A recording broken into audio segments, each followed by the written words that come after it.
హరే కృష్ణజీ. విజయరామ్ గారు మనందరికీ తెలుసు. ఎమరాల్డ్ స్టీల్స్ అధినేత. ఆల్మోస్ట్ తెలుగు రాష్ట్రాలందరికీ తెలుసు. ఆయన న్యాచురల్ ఫార్మింగ్ గురించి లైఫ్‌లో ధ్యేయంగా అందరికీ కూడా ప్రచారం చేస్తున్నారు. మన ప్రకృతిని కాపాడుకోవటానికి, అలాగే మన రైతులకి మంచి జీవనాన్ని అందించటానికి ఆయన జీవితం అంతా కూడా ఆయన దీని మీదే కృషి చేస్తున్నారు. సో, ఆయన గురించి కొంచెం తెలుసుకుందాం. ఆయన అసలు బ్యాక్ స్టోరీ కూడా తెలుసుకుందాం. హరే కృష్ణజీ.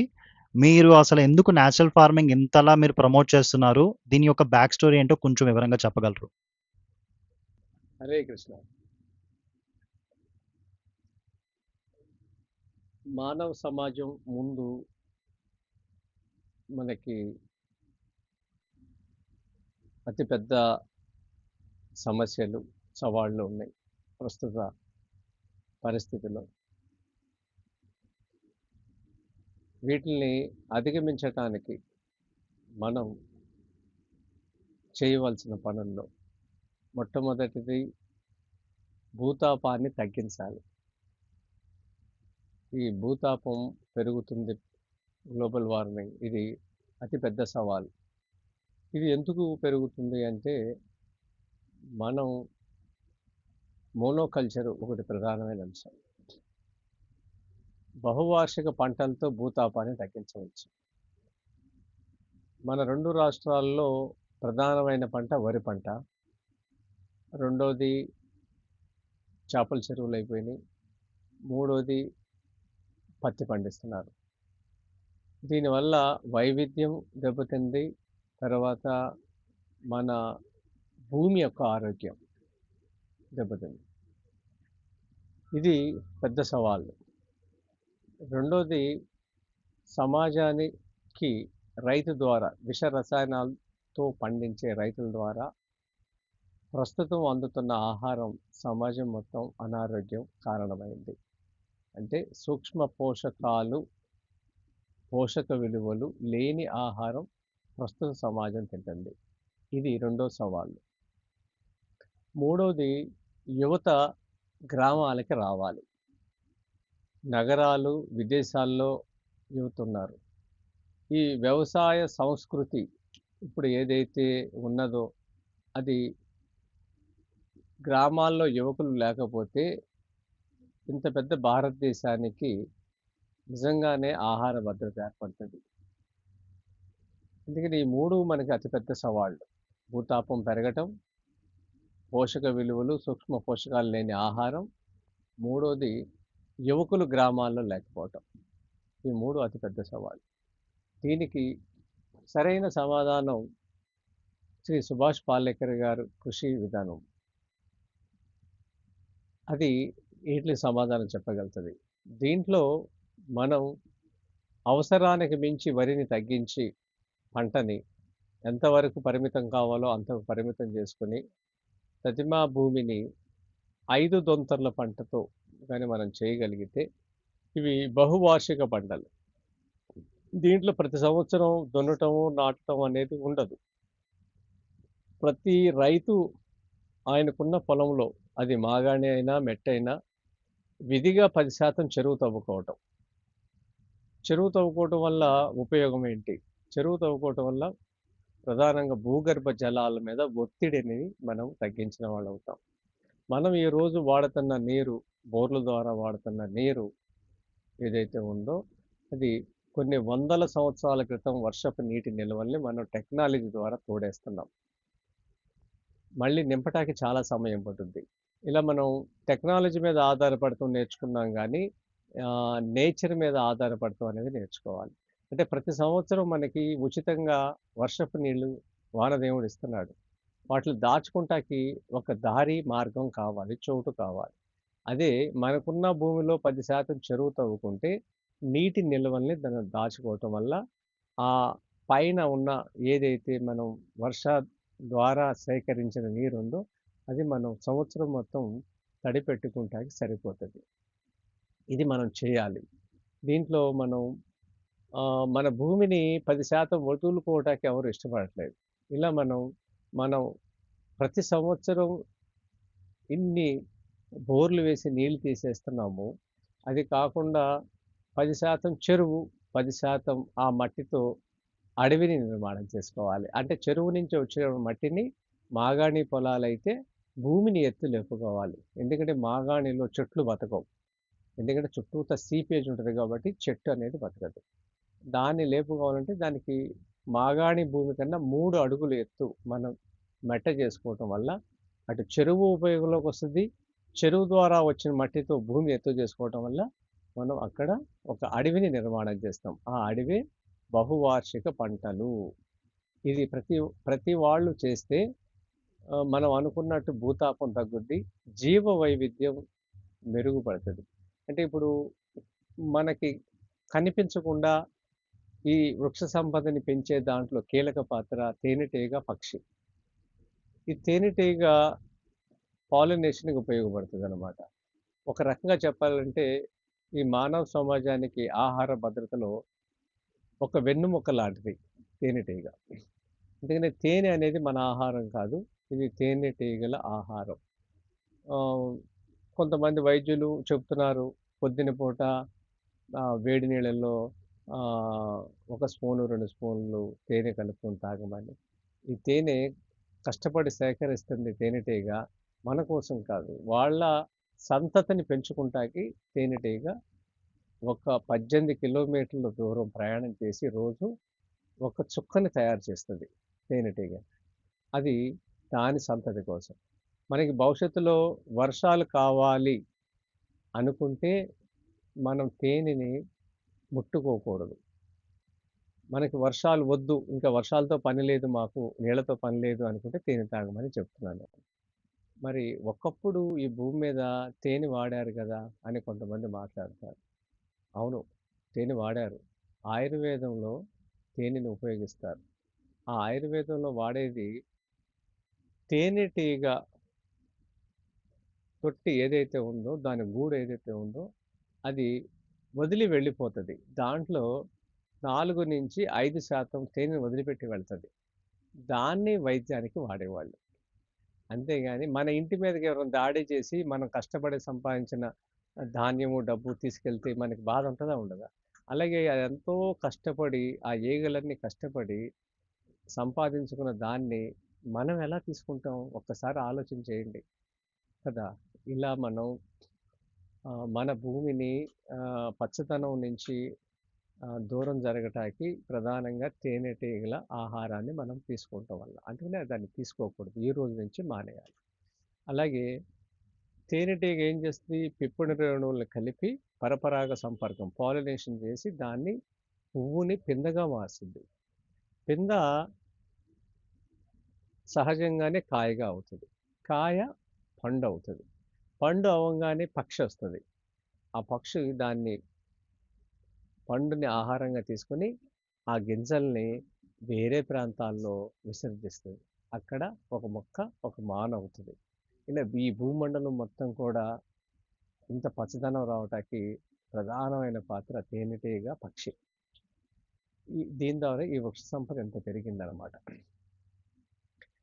మరి ఈ 2 రాష్ట్రాల్లో వరిని మనం ఎక్కువ సేద్యం చేస్తున్నాం. వ్యవసాయం అంటే చాలామంది వరే అనుకుంటారు. చాలామందికి వ్యవసాయం అంటే వరి అనే తెలుసు.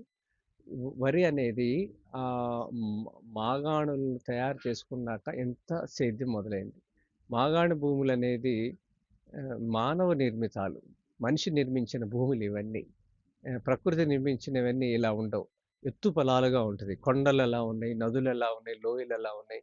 అలా ఈ ఈ భూమండలం మొత్తం కూడా మీకు సముద్రం ఉన్నది, నదులున్నాయి, సరస్సులున్నాయి, అలాగే పర్వతాలున్నాయి, అగ్నిపర్వతాలున్నాయి, లోయలున్నాయి, ఎడారులున్నాయి, మైదానాలున్నాయి, చిట్టడవులున్నాయి, వెట్లాండ్స్ ఉన్నాయి, చిత్తడి నేలలున్నాయి.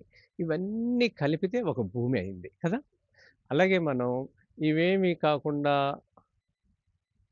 2 రాష్ట్రాల్లో భూమిని బల్లపరుపుగా చేసి, మాగాణి భూములు చేసి, ప్రాజెక్టులు కట్టి, ప్రాజెక్టుల ద్వారా గ్రావిటీ ద్వారా నీళ్ళిచ్చేసి వరినే పండించేటట్టుగా తయారు చేసుకున్నాం.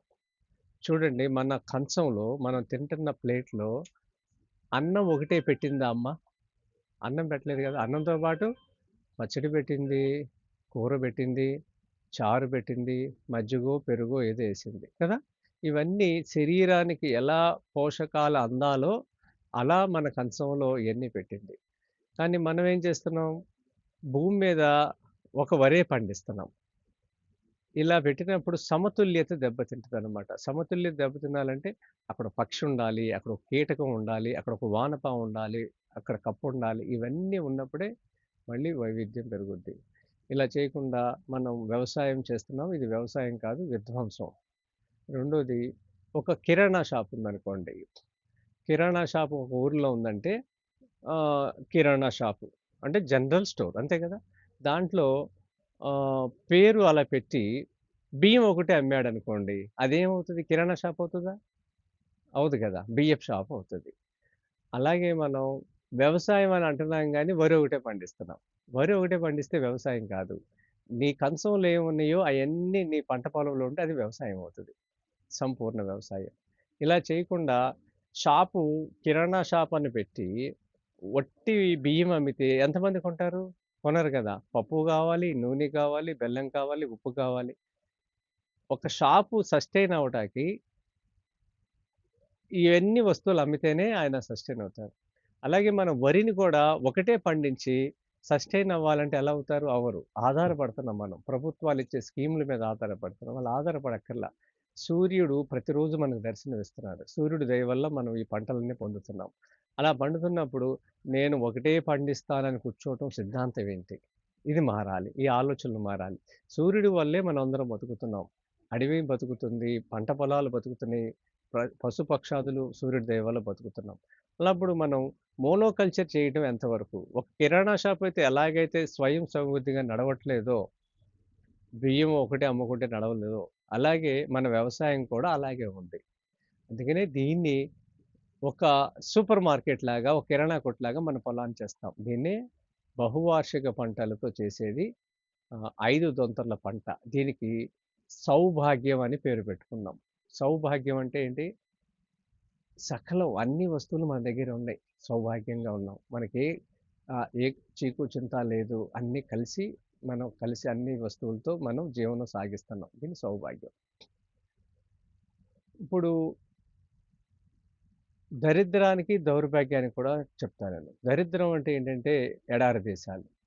వాళ్ళకి ఏమీ లేకపోవటం దరిద్రం. మనకి అన్నీ ఉన్నాయి. పంట భూములున్నాయి. వాన నీటి ఉన్నది. సకాలంలో వర్షాలున్నాయి. ప్రతిరోజు సూర్యరశ్మి ఉంది. ఏ కాలంలో అయినా సూర్యుడొస్తాడు మనకి కదా! ఇది తర్వాత పాలేకర్ గారి జ్ఞానం ఉంది. వీట్లన్నిటికి మించి గోవు, నంది ఉంది జీవామృతానికి. ఇవన్నీ మనకున్నాయి. ఇవన్నీ ఉండి కూడా మనం ఒకే పంట పండిస్తున్నాం. బహువార్షిక పంటలు పండించట్ల. ఇది దౌర్భాగ్యం అంటారు. దరిద్రం అంటే ఏంటి? అసలేమి లేకపోవటం దరిద్రం. అందుకనే ఈ రెండిటిని కాదు, సౌభాగ్యం రావాలి మనకంటే బహువార్షిక పంటలు పండించే దాన్ని 5 లేయర్ మోడల్‌ని సౌభాగ్యం అనే పేరుతో ఇక్కడి నుంచి పిలుస్తున్నాం. అంటే మనం ఉప్పు తప్ప దేనికోసం బయటికి వెళ్ళకూడదు. ఉప్పు అనేది పండించలేడు ఒక రైతు. అందుకని మనం ఉప్పు కోసమే బయటికి వెళ్ళాలి. ఒకప్పుడు భారతదేశం గూడా ఉప్పు కోసమే బయటికి వెళ్ళింది. ప్రతి వస్తువులన్నీ కూడా ఆ రోజుల్లో గ్రామంలోనే స్వయం ఆధారితంగా, స్వయం పోషకాలతో స్వయం సమృద్ధి జరిగింది ఈ భారతదేశం. మళ్ళీ అలాంటి రోజులు రావాలంటే వరిని చెరిపేసి ఎంత అవసరమో అంతవరకు పండించుకుని వరిని ప్రతిమా భూమిని మెట్ట భూమి చేసి అక్కడ మనం ఒక మామిడి, ఒక సపోటా, ఒక నేరేడు, ఒక పనస 4 మూలలో 4 పెట్టి మధ్యలో 4 సెంటర్‌లో మనం చిన్న పళ్ళ తోటలు ఏదంటే జామ, నిమ్మ, బత్తాయి, బిల్వ ఇవి పెట్టుకొని మధ్యలో ఒక కొబ్బరి చెట్టు. అంటే 9 రకాల పళ్ళ చెట్లు మనకొస్తాయి. ఆ మధ్యలో మనకి ఒక అరటి, బొప్పాయి ఇవన్నీ కూడా 20 అరటి, 16 బొప్పాయి, 36 మునగ వస్తాయి. ఇయన్నీ కలిపి 81 చెట్లు. దీనికి ఎంత స్థలం కావాలి? 400 గజాలు కావాలి. 400 గజాలంటే ఎకరంలో దగ్గరగా ఆహ్, 11 వంతు, 12 వంతు మధ్యలో 4840 గజాలంటే ఎకరం. ఇట్లా మనం ఒక ఇల్లు నిర్మాణానికి కావాల్సిన 400 గజాల స్థలం అనుకోండి సుమారుగా. అన్ అందులో మనకి ఇన్ని రకాల చెట్లొస్తాయి. అప్పుడు ఏ సీజన్‌లో ఆ సీజన్ పండు మనం తీసుకుంటాము. ఎవరి మీద ఆధారపడం. అలా చెట్లున్న చోట పక్షులొస్తాయి, తేనెటీగలొస్తాయి, అన్ని జీవరాశులొస్తాయి. అప్పుడు టెంపరేచర్ కంట్రోల్ అవుతది. ఇప్పుడు మనం వరిని ఏం చేస్తున్నాం? ఆవులు లేవు, పశువులు లేవు. వరిని పంట అవ్వంగానే తగలబెట్టేస్తున్నాం. పంజాబు, హర్యానా లాగా. దీనివల్ల వాతావరణంలో కార్బన్ డయాక్సైడ్ పెరిగిపోతుంది. ఆక్సిజన్ తగ్గిపోతుంది. ఇది ఒకటి. తర్వాత ఈ ఏదైతే మనం 10% భూమిని చెరువుగా మార్చుకొని, ఆ మట్టిని అడవిగా మార్చుకొని 5 లేయర్ చేశామో, అక్కడ భూతాపం తగ్గుద్ది. ఇది ప్రతి రైతు విధిగా చేయవలసిన పని. 5 పంటలు. దీంట్లో ఆదాయం పరంగా మనం చూస్తే ఆహ్, ఖచ్చితంగా ఒక బాక్స్ నుంచి నేను ఇన్ని సంవత్సరాల్లో 3 ప్రయోగాలు చేసి, రకరకాల భూముల్లో ఈ పంటను మోడల్ చేసి, ఒక 60/60 400 గజాల్లో రూ. 30,000 నేను చూడటం జరిగింది. ఒక 60/60 అంటే 400 గజాల్లో రూ. 30,000 నాకొచ్చింది. అంటే మరి 10 బాక్సులు ఒక ఎకరంలో వస్తాయి కాబట్టి ఇంటూ 10 అంటే 3,00,000 ఆదాయం వస్తదనేది ఘంటాపథంగా చెప్పటానికి గల కారణం, నేను దీని మీద గత 6 సంవత్సరాల నుంచి రకరకాల భూముల్లో ప్రయోగం చేసి ధైర్యంగా చెప్పటం జరుగుతుంది. ఇది. దీనివల్ల మనకి మనం ఏదైతే ముందు మాట్లాడుకున్నామో భూతాపం తగ్గుద్ది, అందరూ ఇలా చేస్తే అడవి నిర్మాణం జరుగుద్ది. 2 బజారుకెళ్ళి ఏ వస్తువు కొనుక్కోకుండా న్యూట్రిషన్ డెఫిషియన్సీ లేకుండా మనం అన్ని కూరగాయలు, ఆకుకూరలు, దుంపలు మనమే పండించుకుంటాం. దీనివల్ల యువకులు రూ. 30,000 ఒక బాక్స్‌లో వస్తుందంటే 2 ఎకరాలు ఉన్నవాళ్ళు ఇది చేస్తే రూ. 6,00,000 2 ఎకరాలకు మించి దీన్ని ఎవరు చేయలేరు. ఎందుకంటే రోజు పని ఉంటది, రోజు డబ్బు ఉంటది. ఇది సాధ్యమేనా అంటాకి రేపు ఆహ్, డిసెంబర్ 15 నుంచి జనవరి 15కి నెల రోజుల పాటు నా పొలంలో క్షేత్ర దర్శనానికి పిలుస్తున్నాను. జిల్లాల వారీగా ఈ కార్యక్రమానికి రమ్మని కోరుకుంటున్నాను.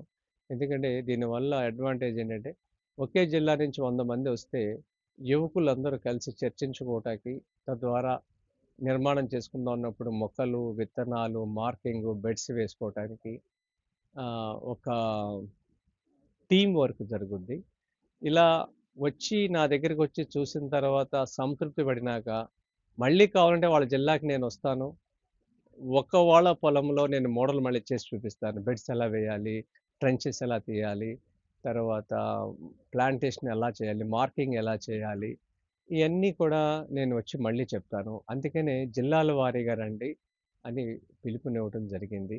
ఇది ప్రతి జిల్లాకి సేవా ఆఫీస్‌కి ఫోన్ చేస్తే అక్కడ ఆర్గనైజర్స్ మాకు జిల్లాలో ఉన్న ఆర్గనైజర్స్‌కి అనుసంధానం చేస్తాము. వాళ్ళ ద్వారా మీరు రిజిస్ట్రేషన్ చేసుకొని మీరందరూ కలిసి ట్రైన్‌లో కొంతమంది, బస్సుల్లో కొంతమంది, కార్‌లో మంది కాకుండా మీ జిల్లా నుంచి డైరెక్ట్‌గా ఒక బస్సు బుక్ చేసుకోండి.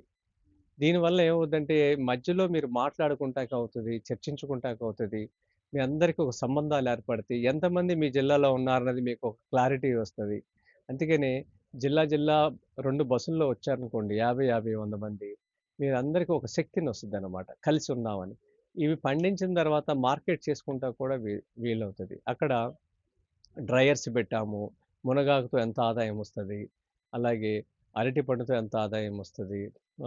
వట్టివేరుతో ఎంతొస్తది. ఆహ్, పసుపుతో ఎంతొస్తది. ఇయన్నీ కూడా ఒక చిన్న పుస్తకం కూడా తయారు చేసి అందుబాటులో ఉంచుతాము. దీన్ని మనం అందరం కలిసి ఒక ఉద్యమ స్థాయిలో భూతాపం తగ్గిస్తేనే ఎందుకంటే మన అందరికి ఉన్నది ఒకే భూమి. నేల తల్లి బాధపడుతుంది గత 60, 70 ఏళ్ల నుంచి. మనం వాడిన విష రసాయనాలు, మనం వాడుతున్న కార్లు, మనం వాడుతున్న సిమెంటు, మనం వాడుతున్న స్టీలు కదా! మనం యూజ్ అండ్ త్రో అని చేసే ప్లాస్టిక్కు, పాలిథీన్ క్యారీ బ్యాగ్సు, ఆహ్, మోనోకల్చరు ఇవన్నీ కలిసి టెంపరేచర్‌ని ఇంక్రీజ్ చేస్తుంది. అందుకని మనం అందరం ఇది మన పిల్లల కోసమైనా దీంట్లో ఇది మనం మొదలుపెట్టాలి. ఆహ్, ఏ వస్తువు కోసం ఆధారపడకుండా మనం బతకటానికన్నా ఇది చెయ్యాలి. భవిష్యత్తంతా చాలా భయానకంగా ఉంటది. దాని గురించి ఇది శ్వాస తీసుకునే వాళ్ళందరి బాధ్యత ఇది. రోజు అన్నం తినే వాళ్ళందరి బాధ్యత ఇది. దీన్ని రైతుగానే చేయక్కర్లేదు. 1000 గజాలు స్థలం కొనుక్కున్న వాళ్ళు, పట్టణాల్లో ఉన్నవాళ్ళు 400 గజాల్లో చేసుకోవచ్చు. 200 గజాల్లో ఇల్లు ఆవును పెట్టుకోవచ్చు. ఇంకొక 400 గజాల్లో ఇల్లు కట్టుకోవచ్చు. 1000 గజాలు ఉన్నవాళ్ళు చేసుకోవచ్చు. ఇది పట్టణాల్లో చేయొచ్చు, గ్రామాల్లో చేయొచ్చు, నగరాల్లో ఎవరికైనా 1000 గజాల స్థలం ఉంటే అక్కడ కూడా చేయొచ్చు. ఎక్కడైనా చేసుకోవచ్చు ఇది. ధన్యవాదాలు. జై శ్రీకృష్ణ. జై శ్రీకృష్ణ.